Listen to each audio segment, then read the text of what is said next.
audience out there, good afternoon. And thank you, Your Worship. Whakataka te hau ki te uru, whakataka te hau ki te tonga, kia mā kinekine ki uta, kia mā taratara ki tai. E hi aki ana te a tākura he te... Thank you very much, Councillor. Cool. All right. Thank you. Okay, item 1. We have apologies. So, could you like to move that, Councillor Kingy, seconded by Councillor Hickling? All those in favour, please say aye. Those against? Carried. Great. All right, item 3, confirmation of the minutes of the Ordinary Council meeting on the points of clarification. Councillor Harvey. Just a quick mention of our members' reports. I'm not sure there aren't many there, so I'm just... Okay. Do we want to look at that?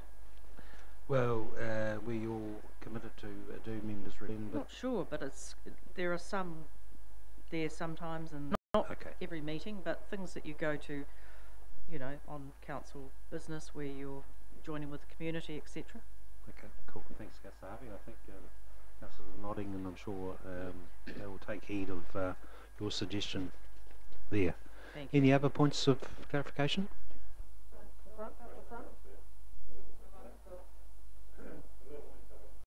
Can we swap with Councillor Williamson's?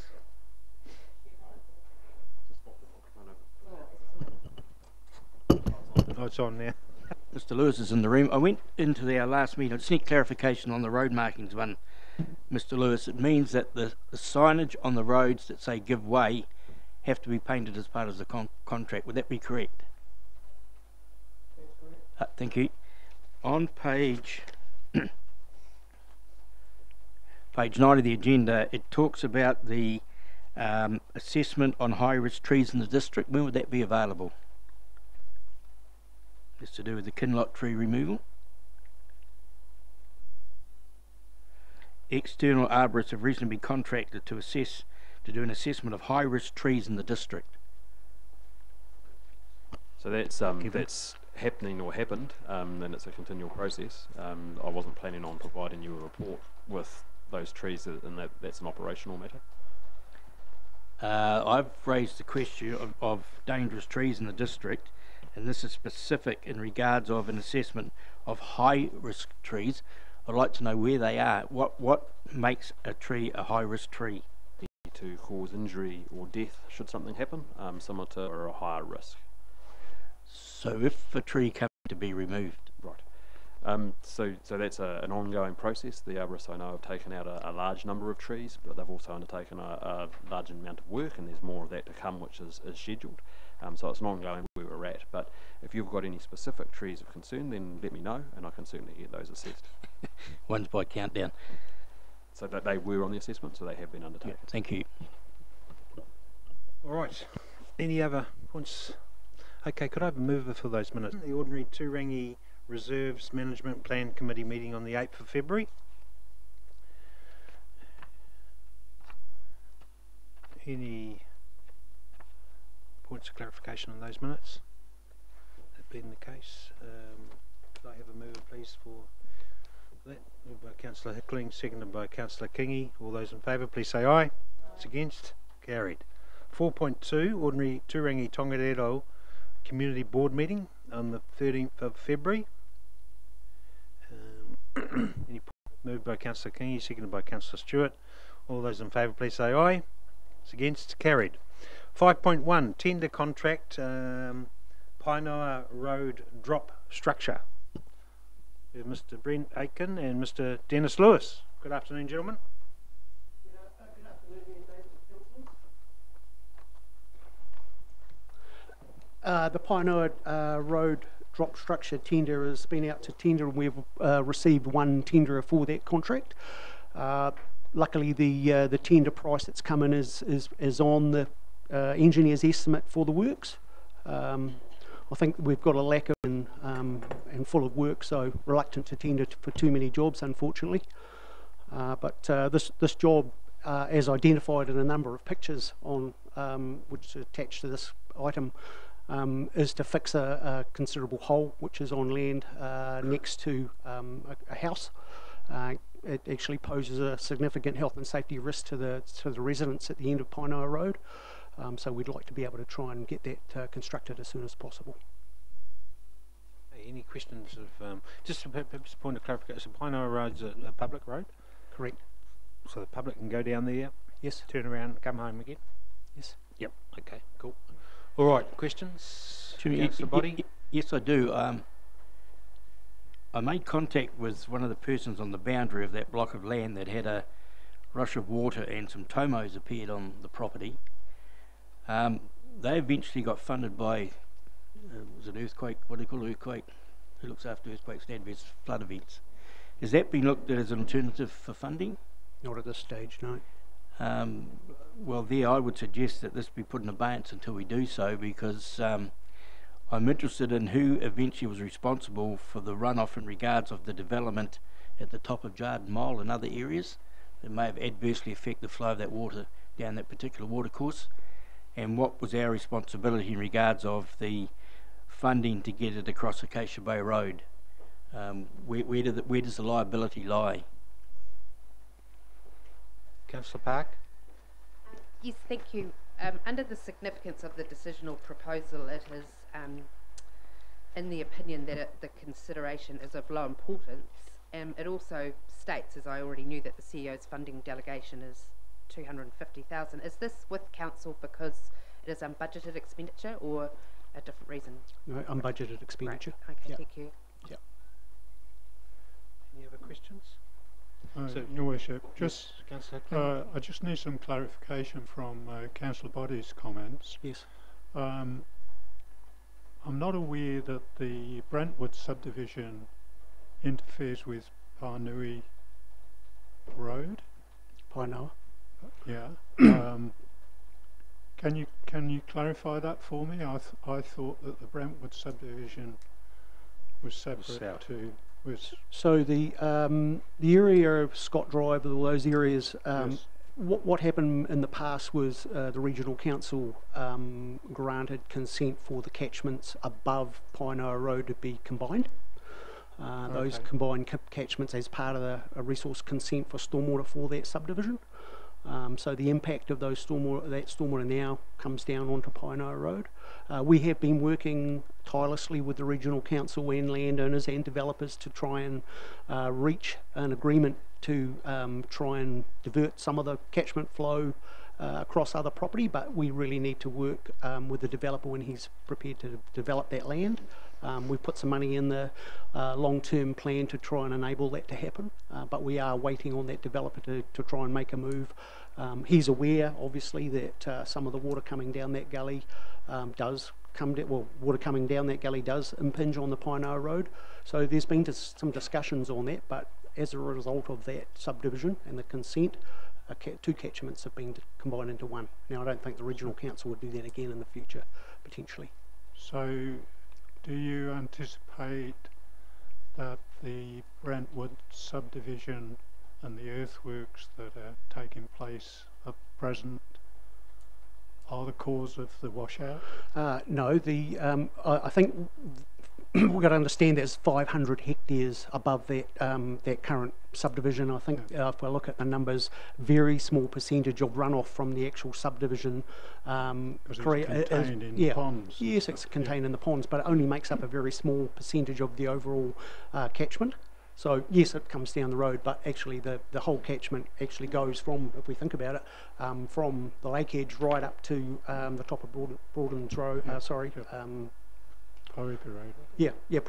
Poihipi Road, Yeah. right up to the quarry. So there's a Yeah. massive catchment. That when it rains heavily, and we have had some large events which have caused this hole, that's all coming down the hill. So yes, the subdivision does have a part to play, but a very small part. So through the chair, just to clarify that, on page 31 of the diligent book and also the agenda, there's a plan showing the large catchment there, and you can see that considerable amount of the catchment is not in residential property.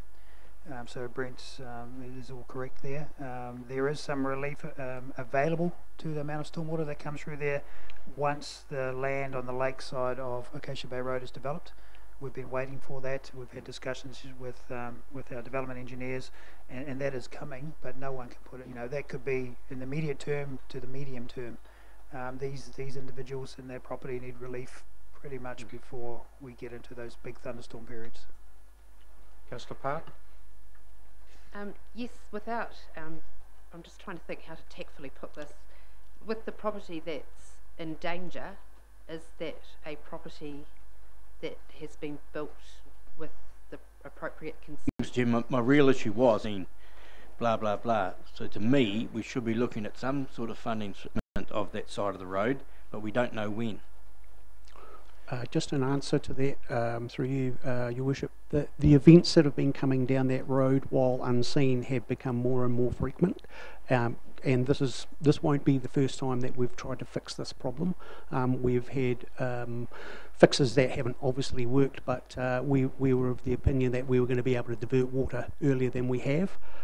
So we had a flow path there previously. If you look at the photos, there's some bitumen cloth that supported that flow path, but the sizes of the vents coming through there are getting larger, as you know, as you can see over the last number of events have just become bigger and bigger, and they've damaged that flow path. It's time to put in a device that is, you know, fairly bulletproof. Thanks, Chairman. I accept all of that. I'm trying to ascertain why, as a council, we're responsible for an adverse event. Have those owners of those properties got any insurance? I mean, where does the liability lie without us? Because we're in charge of the stormwater, so it's our subdivision. So this is where we did go to the regional council, to put it really frankly, but they've been unwilling to go down that line. We pushed them ours because it's vested in us, which is causing this impact on this private property. So I thought it came from up here. WRC have declined. Erosion control stuff, we had robust discussions, and they were over a long period of time, and they're pretty firm on moving that and lake rather than from stormwater discharges, so they're pretty clear on that. Okay, well, yeah, I can Would appreciate it if you did. Yeah. we will.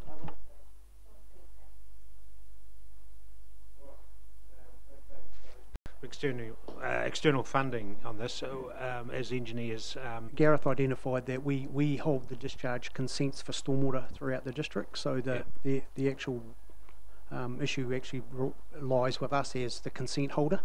So just go back one step, once a sub-hold, and obviously the regional council monitors consents to make sure that we're doing the right thing, but the actual consent.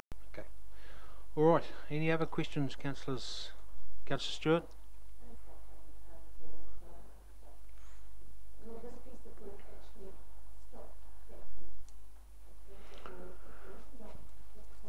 I'm not sure if you're aware of the upstream catchment, but just over Acacia Bay Road, it allows water to cascade down, and we got one up in the catchment. Thanks, Councillor Stewart. Yep. Seconded by Councillor Jollins. Thank you, Dennis. Right, item 5.2.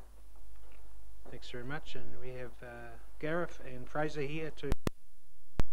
Good afternoon, gentlemen. Good afternoon.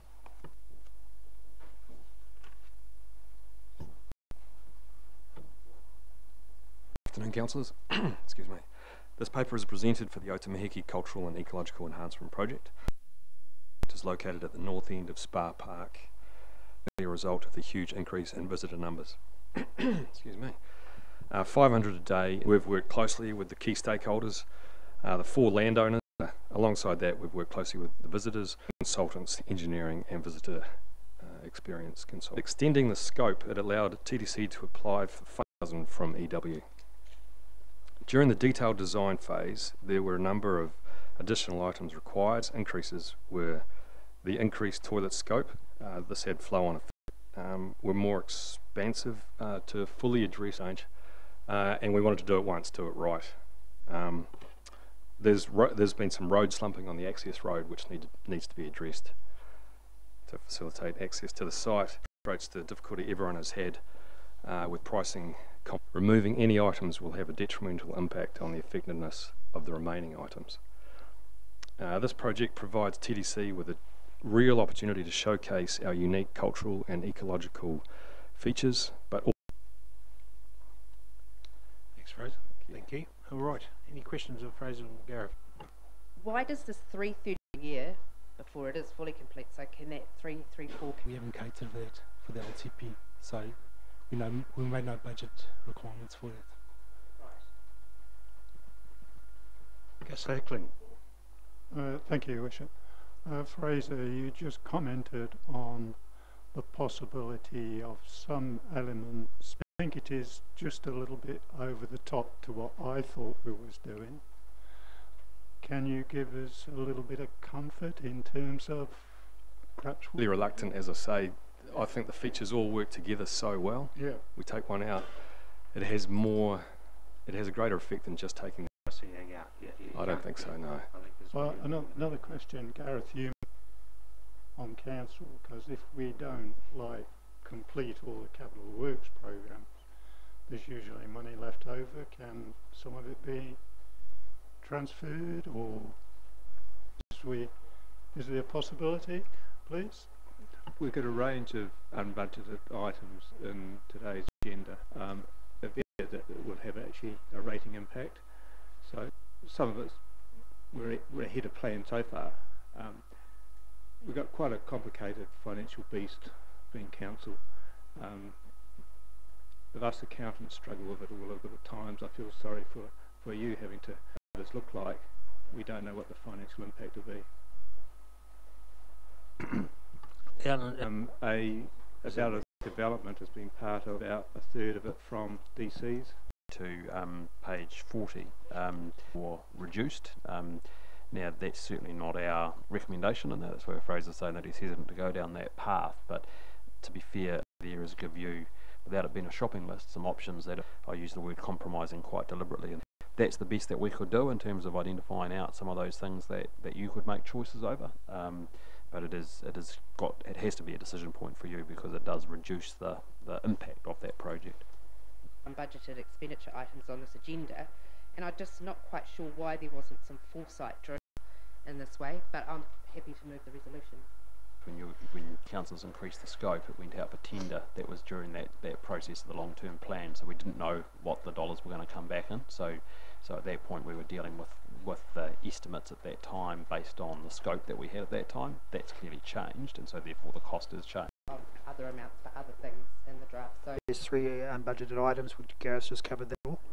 And the other one is kind of reactionary to the overflows that we've had. So that's an unbudgeted. So that's because we have tried to do it as quickly as possible to increase our operational performance in that space to meet the communities. I find it rather interesting, Mr. Chairman, and I take on board what we've been told about. Yes, we'd probably proceed with what we've got. I always believe we had a budget set, the results that we want, which is basically to people stop them toileting in the river and leaving rubbish. But I'm not going to support this open-ended. We're a little bit over, or a big bit over budget, but we can still pay for it. I don't follow that philosophy. Councillor Jollins. This works that needs to be done because of the road.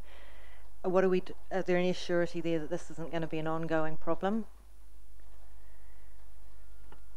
Well, I guess there's very few, as best we can. Because in some areas we have like a managed retreat from the water's edge, and here we are investing over $1 million right on the water's edge. Yes, yep. No, we worked through that with Tonkin and Taylor. That was the first port of call, really, to clarify that part. Yeah. Yep. So through the chair, just to add to that, we've engaged Tonkin and Taylor. They're pretty good at what they do in this space, erosion control in particular.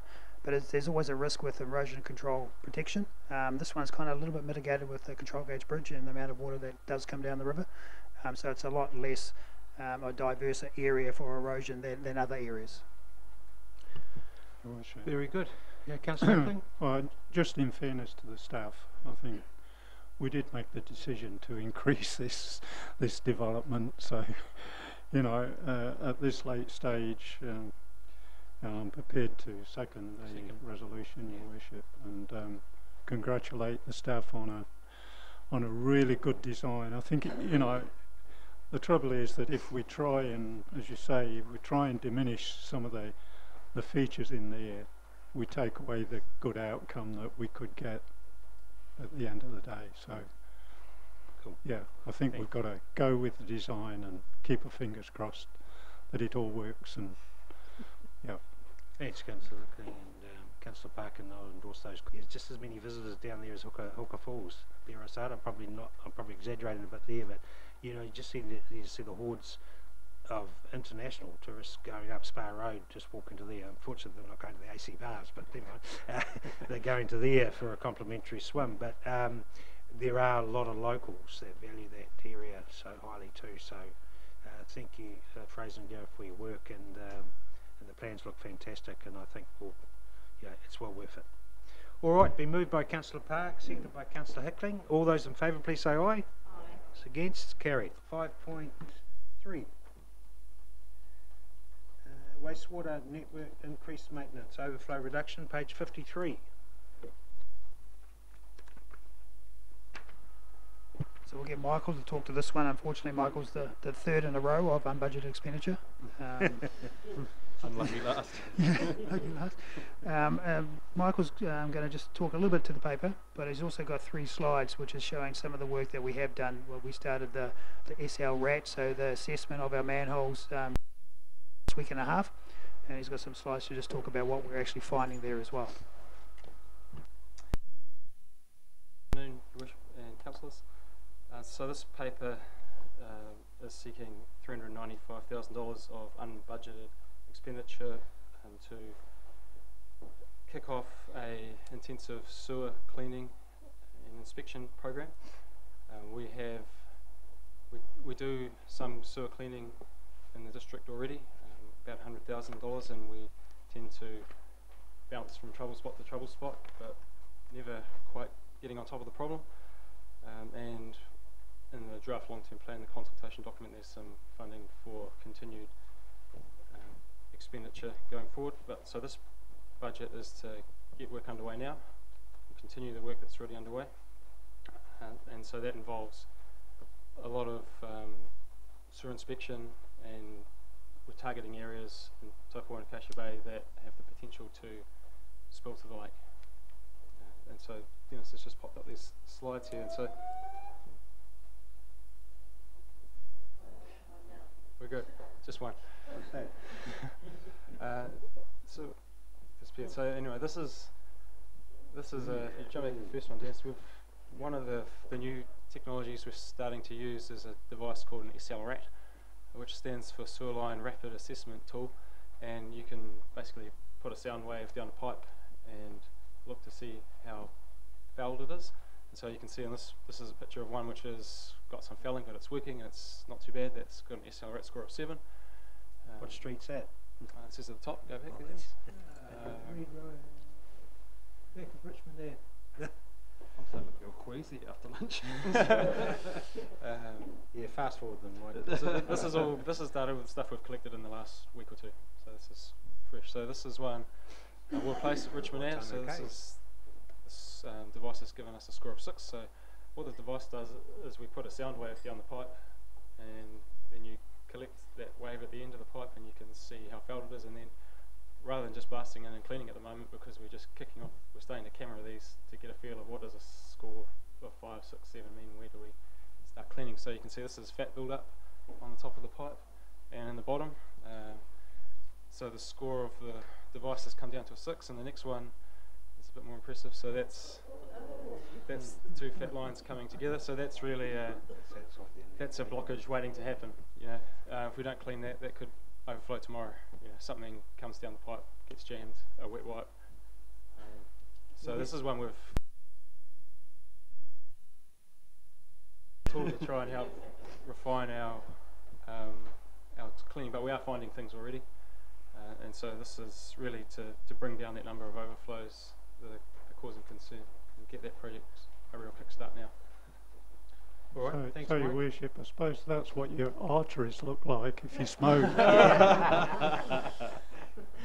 Same principle, I think. Okay, any other any questions? Councillor Stewart. Yes, hi. You said you're going to be starting this in Acacia Bay and around this end of the lake, but in the southern end of the lake, when will you start looking at their pipes? We've had some down in Takanu and in Turangi itself as well. So yeah, we've got a separate piece of work looking at our renewals program, and specifically in Turangi. That's about to kick off. Well, it actually already has. So we're doing 18 kilometres of sewer inspection starting now. Thank you. So through the chair, this just remember this figure here was in addition to the existing budgets. The existing budgets predominantly to do this type of work down there. Okay, thanks, Councillor Stewart. All right, any other questions? Moved by Councillor Stewart that we approve this unbudgeted expenditure. Was moved by Councillor Stewart. Oh, no, Councillor King, you already had. Councillor King, seconded. Correct? Yeah. All those in favour, please say aye. Aye. Those against, carried. Thank you. 5.4.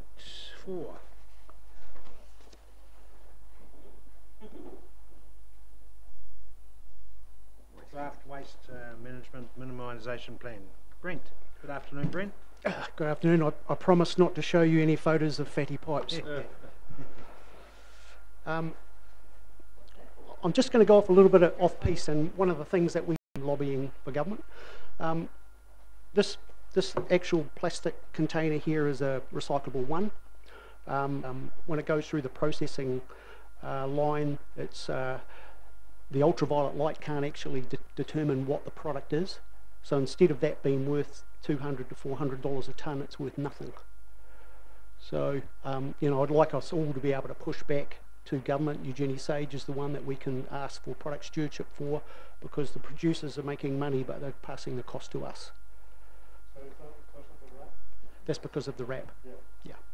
So just through the chair, Brent, it's plastic, so Yeah.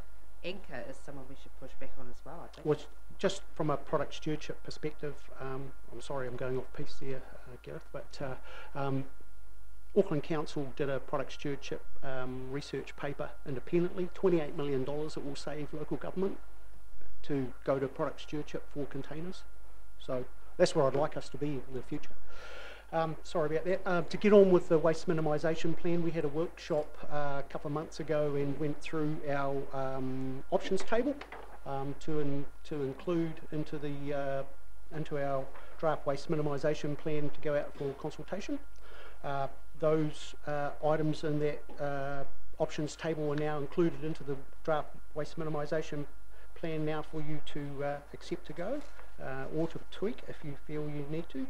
Just going back on the numbers, or some of the numbers of materials that we were able to divert this last year, we landfilled close to 24,500 tonnes of material, and we diverted 21,500 tonnes, made up of things like 5.2 million glass bottles, 15.82 million plastic containers, 8,000 tonnes of green waste, and 5,000 odd tonnes of concrete. So, you know, we're making a difference. These things make it difficult for us, but we are actually doing a really fantastic job out there for folks. Extending plastic recovery from instead of just the 1s and 2s through to the 3s to 7, so it's a massive number of recyclable, and that's probably why it's at 15.82 million containers. We've been able to extend our street recycling bin coverage.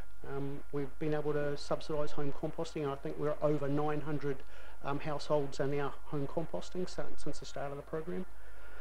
We're also doing workshops for them as well, and we've done some advocating for product stewardship. So the new things that we're looking to try and achieve are wrapped up in the back of the waste minimisation plan. I think the contentious thing, we've got 6 years to go, and to make a change halfway through that contract would be costly for us. So that's where we're at. I'm happy to field any questions. Thanks, Brent. Any questions, Councillor Stewart? Yes, it's not really about your report. It's the composting workshops that you do. Yes. Can we have some in Turingi, please? Yes. That would be awesome. Look to try and get a provider for us down there. Thank you. Maybe talk to you. Yep. Yep. Thank you, and I did read the report. I felt like you were talking me. I could hear your voice in my head through the whole thing. It's in your language. Yeah, yeah. On page 14 of your report, which is 79 of our agenda, you've had that graph of occupied and unoccupied dwellings, June 2016. Yeah. The actual stats only go through to 2013, but have we taken into consideration Airbnbs and rental markets? Yeah, it's so really the statistics are from Statistics New Zealand, and they actually don't paint the full picture for us.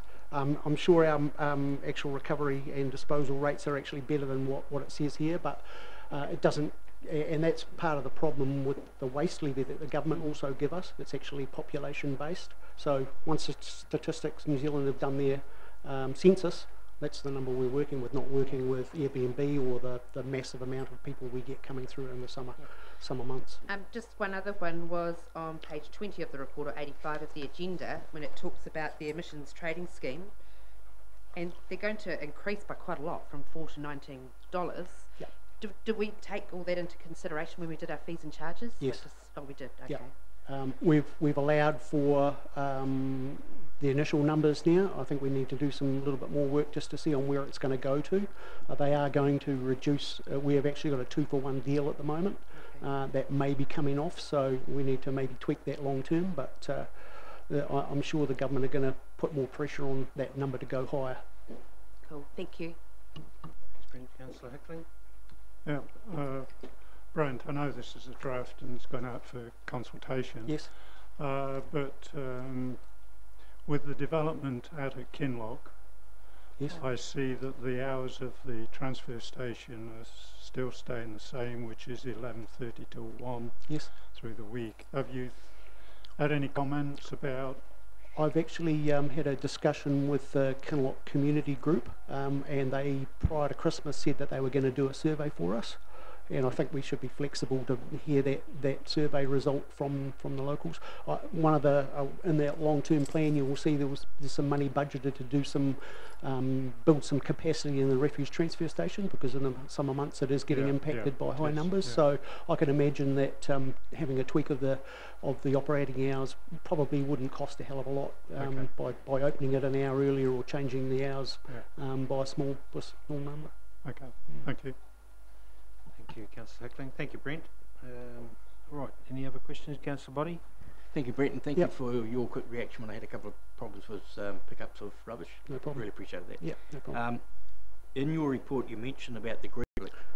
So what we've got a little bit of a different scenario around the district. What we allow at the transfer stations, other than the landfill, is free collection of green waste material. But because the contractor has to add the kernels, herbs and spices and put a bit more effort into it, that is his product at the end of the day at the landfill only. We've had to make a difference there because of just the sheer tonnage. So that is actually owned by the contractor. In your report, you also mention about sale of product to China. Now, there's been a big turn down since we had when you took us around all the sites. Yes. How's that looking to forward impact on our sales? We've product. Our current service delivery that we provide is we only have about long term, because in Palmer's open to very clean product. The problem is recyclable commodity into China, and that's why the fences come up at this time. Yeah, finally, Mr. Chairman, in your report you've mentioned pack in and pack out, which happens at a lot of Auckland beaches. We see around our district is like in areas where I'll use, say, Whareroa, for instance. There's no shops there, so everybody will actually buy their food items at the supermarket or at the store.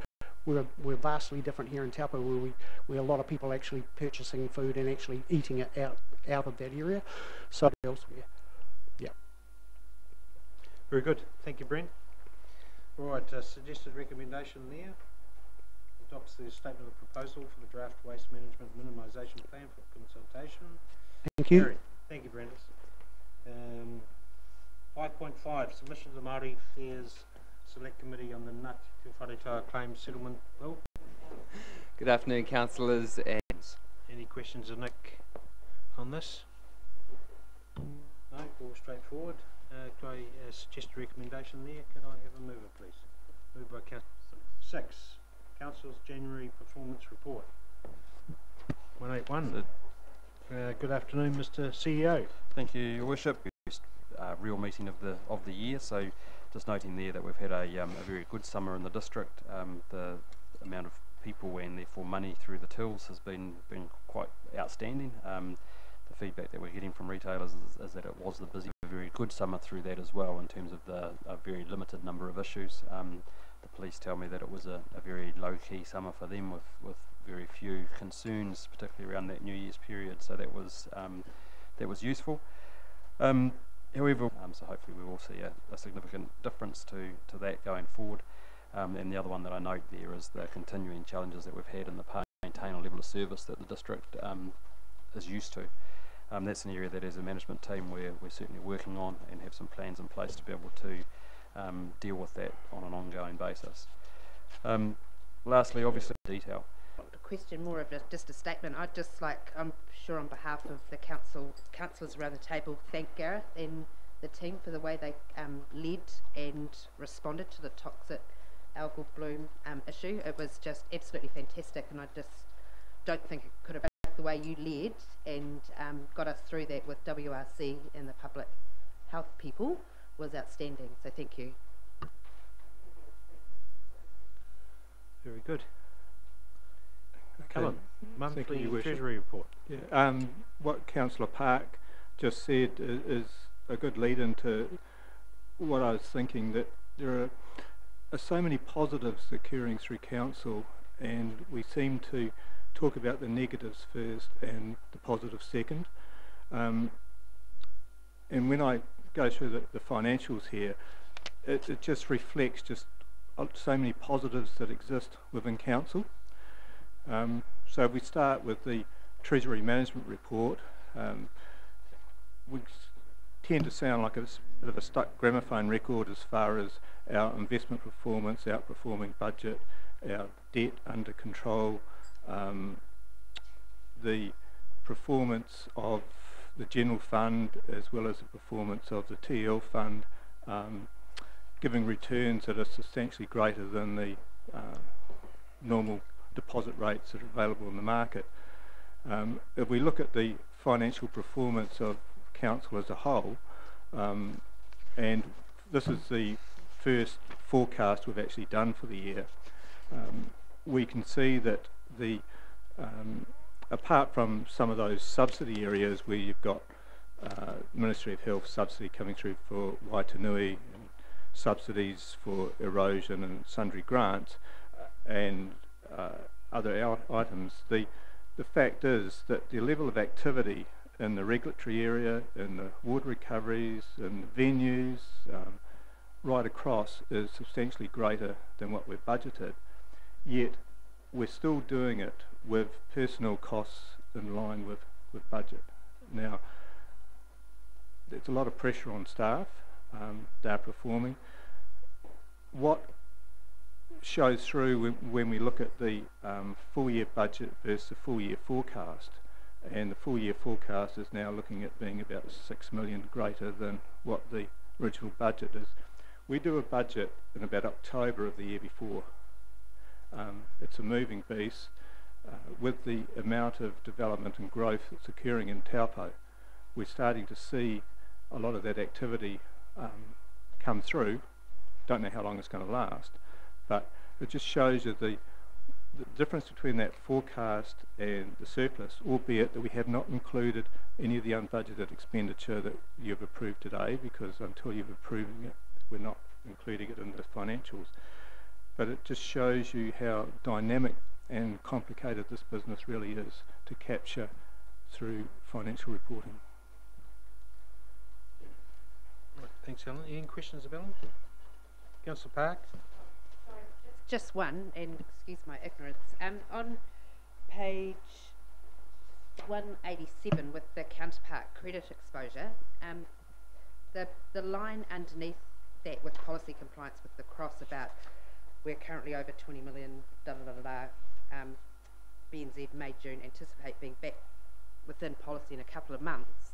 That same statement, and also I'm aware of the exceptions to policy, but that statement's been exactly the same and not changed from last year. Is there any particular reason why it says a few months when it's probably 8 or 9 months now? Yeah, good question. The challenge we've got is the avenues to which we can invest money, especially short term or even longer term, because corporate paper doesn't exist. We're limited to 4 banks in New Zealand. The BNZ's our main transaction bank, but we find it quite a challenge on a daily basis, not just on a monthly, to stay within those $20 million parameters as far as our exposure to any one bank. and I can't see the situation improving. We don't want to open an account, for example, in Rabobank Bank or something like that, just to stay within the limits. We prefer to try and, as I say, balance on a daily basis, and it becomes a challenge, especially if it's rates month, where we might have got $10 million in on one particular day. But yes, good question. So, is the last comment in there that we anticipate being back in policy within the next few months? Is that something that we need to change for, if it's going to stay the same? Well, we would like to think that we can get in. It's really very much to do with that cash flow management. To what extent are we able to use existing reserve funds versus having to, say, on major capital projects, because the capital projects are going like this now through the rest of the year, and that's one of the reasons why we think we'll be able to stay, come back in. Did have a bit of a loss on our forestry at Turahonga? Was that because I thought the market was quite high in regards to the forest sales? We are still felling trees out at Turahonga. Part of the challenge out there is the road access, and but the flow-through effect, we're starting to get a greater return. And forest is always one with a difficult access. We have a small forestry block beside the transfer station at Kinloch, and we are looking at potentially clearing that completely and making it rural, for rural purposes. And so you've got all those little blocks that things are forever moving. Okay. On page 198, I think it's under transport, and I've only just picked this up. It's to do with this path, the shared path, Whariwaka to Rainbow Point. It states that the budget for 36/18 is 409,000. Now we've carried it to about 170, and our annual plan hasn't got anything for 17/18, and this appears to have just come back in the documents for September. Are we talking the same thing? Through the chair, we're all going to have our turns covering our particular portfolio area, so I'm quite happy to do the hospital pass to Kevin at the stage. Okay, thanks, Alan. Community Services, next one. Mr. Brian Fox. Good afternoon, Brian. Good afternoon, councillors.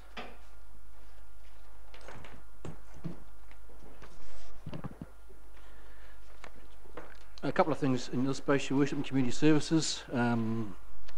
You may recall during our LTP discussions I mentioned to you about our Civil Defence Response Team, and as an activity in itself you're not required to have a Civil Defence Response Team. So I thought I'd better give you some other side of the story just quickly. It seems to be more common these days that I'm reporting that we are attending events, and we've had some very good feedback on that. So I'm just letting you know that even though it's a voluntary activity that we have here in respect of our communities, we assist others, and it's very much gratefully received from them. We've had some great communications back about the work that they do, because in those areas it's often the staff that are affected as well. So when you can bring in a staff from outside, it helps a lot. So just a little bit of feedback on that. We also had some communications from Bay Trust. They advised us that their annual grants process, there's a sum of unallocated money each year, and the sums that are appropriated for this district are in approximately 800,000, I think, from memory, Tina. But traditionally only about 500k is taken up. Our community strategic objectives, housing, elderly, youth, etc. The interesting feedback was that of all the councils they approached in terms of the unallocated funds that they have sitting there, only 3 responded. So hopefully that'll give us, put us in good stead when we do make applications, or other parts of the committee make applications. So that's in the community space. Apart from that, business as usual, very much in that activity. Okay. Thanks, Brian. Any questions of Brian? No? All right. Water.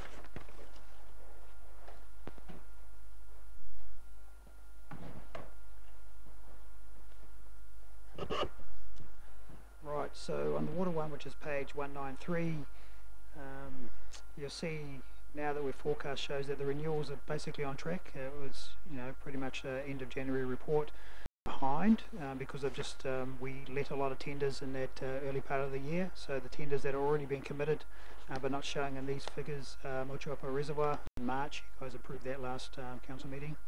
Waitanu's been there, so we're moving through that pretty smartly. And Mapara is another one which is we're commissioning that actually today and tomorrow. So we've working through a lot of these. A lot of that budget was committed, and we're getting onto the job that's going out, and that closes in March for that work. That is a project though that has a carry on for the next financial year as well, so we're probably likely to carry over in that process for that one. So that's showing that little bit of a gap there on the total capex spend, because we will be actually doing the construction, the majority of the construction next financial year. So I think we're pretty much on track for water, and happy to take any other questions if there are any before we... Thanks, Kevin. Any question? Page 197.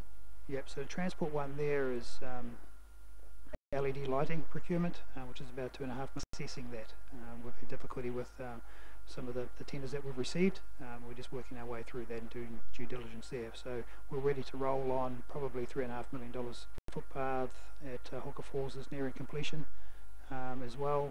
Rainbow Point Lake is still in assessment. We're hoping to get that to this meeting here, but as per other things, the tenders need a bit more assessing and a bit more rigour before we're able to let it with some confidence, and that will be going to the March meeting. And we've got a Mapara Road footpath, the design is underway with that. So again, I gave you a little bit of warning, Kevin. Yep. In regards to that footpath, why is there that... answer. So what we can do is we'll get you an answer. I don't know off the top of my head, so. Okay, thank you. Community facilities. Who's that? Yep. Just nothing to it. Looks like I'm doing community facilities.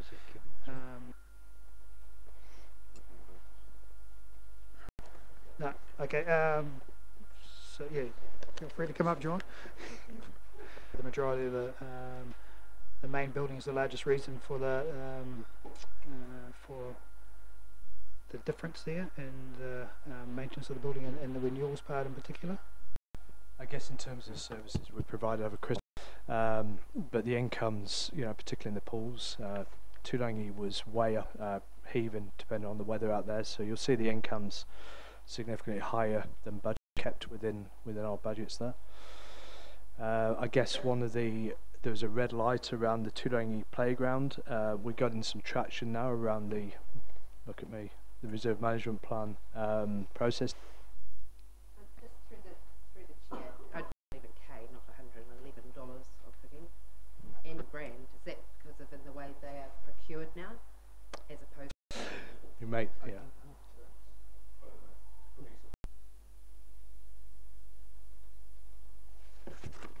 All right.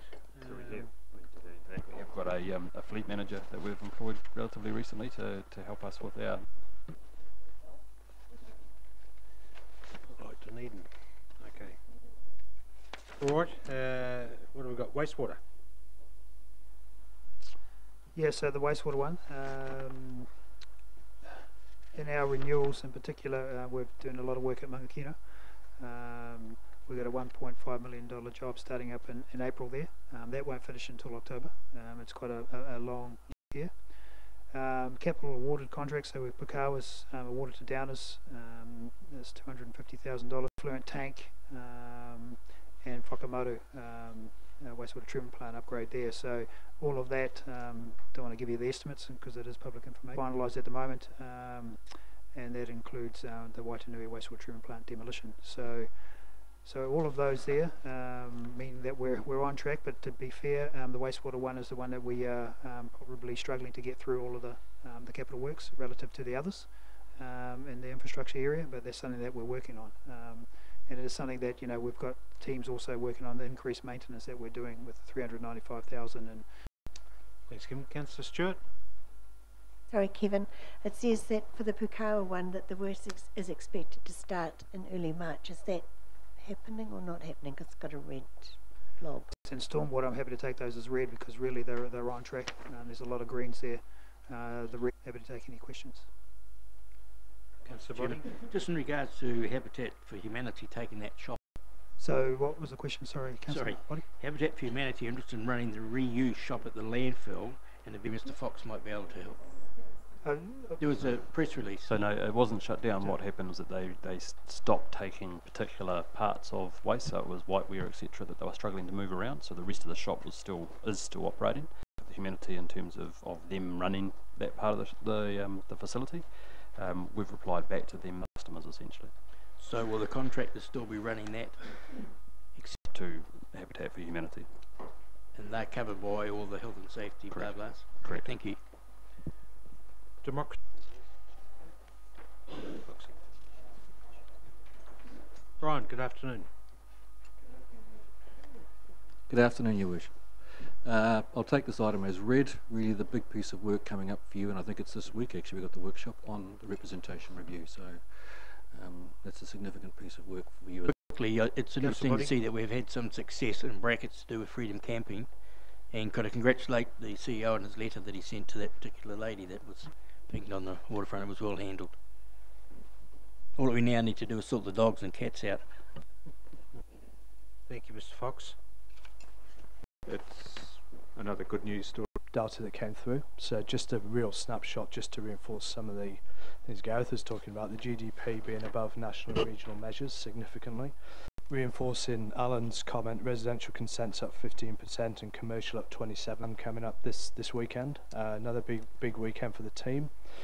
We had a couple of big concerts. Back of that, we've had 2 more inquiries to use that venue. So different feeling for these concerts, and also I won't go into too much detail, but made significant progress on the airport terminal.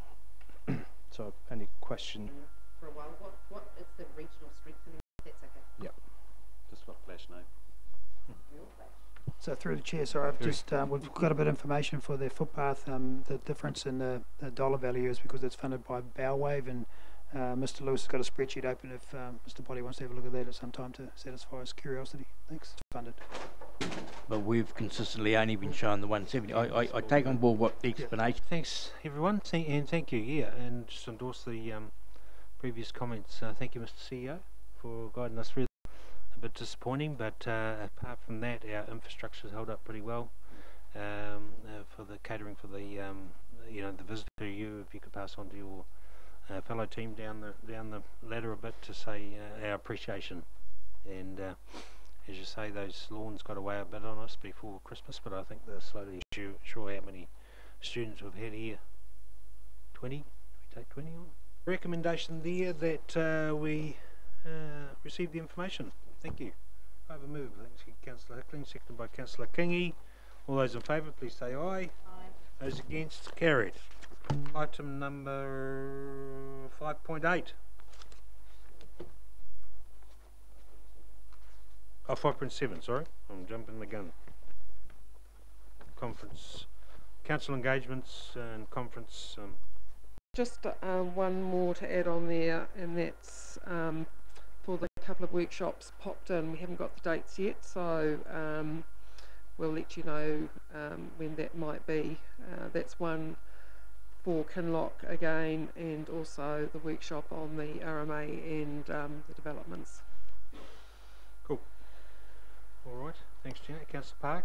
Just with thanks, Tina. On the Tuesday the 13th, there's a TTCB workshop on turangi trees. Yes. So my understanding, it was a request from the board just to get a bit of an idea of identifying those trees and the issues. But I can certainly, I can send an invitation through to Fred if you wanted to go down as well. Happy to do that. It's a workshop, I presume it's open. Yeah. I'm sure Fred would welcome the board would welcome members of Fred. Yep. All right, Zone 2 meeting, Thames Coromandel. Oh, sorry, Barry. Just a clarification, Tina. The Turangi Reserve Management Plan Committee on the 8th. Yes. You got the Senior Citizens Hall. Yes. Is that correct? Yes. Okay. Yep. What's because the boardroom had been pre-booked. okay. Yes. Thank you. Just wanted to make sure where I was going. All right. Who wants to go to the beach? Whangamata? I'll be at a different beach, sorry. The 6th of April, Friday. for Zone 2 meeting.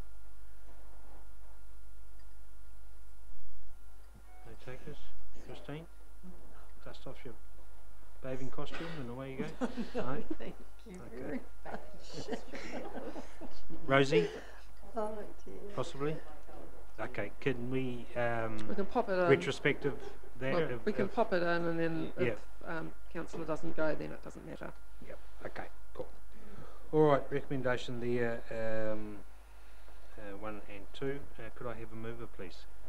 Moved by Councillor Jollins, seconded by Councillor.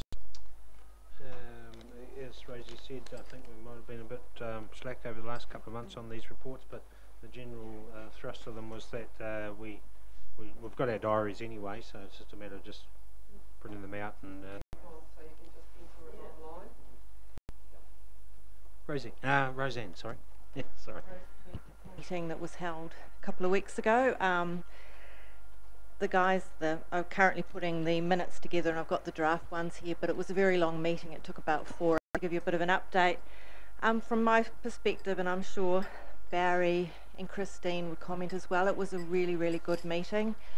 We had a huge show of support from the TDC staff, and I'd like to thank everyone who gave their on the day. And I think I've got high hopes for the Kinloch representative group. I think it's going to be a great forum to engage with the Kinloch community, because the whole point of this group, and also I guess to report on matters of interest to the community. Just a couple of key points I wanted to signal to you, because you haven't got the minutes yet, is it became very clear to me in that meeting that the Kinloch structure plan, of which a significant amount of work was done a few years ago, is a piece of work that represents the aspirations of the community. When we start talking about variations to that Kinloch structure plan is when we start to get some anxiousness from the community in terms of protecting that overall intent, that plan that we all worked on several years ago.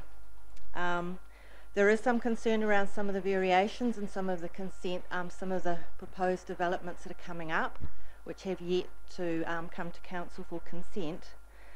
But another big area of concern for the community are the environmental impacts of some of these developments. We've had some significant runoff, particularly from Loch Eagles, and we can't just talk about the weather and our pumice soils, because we've had 3 major events in less than sort of 5 or 6 months, and it is having an impact on the Whangamata stream and on the lake.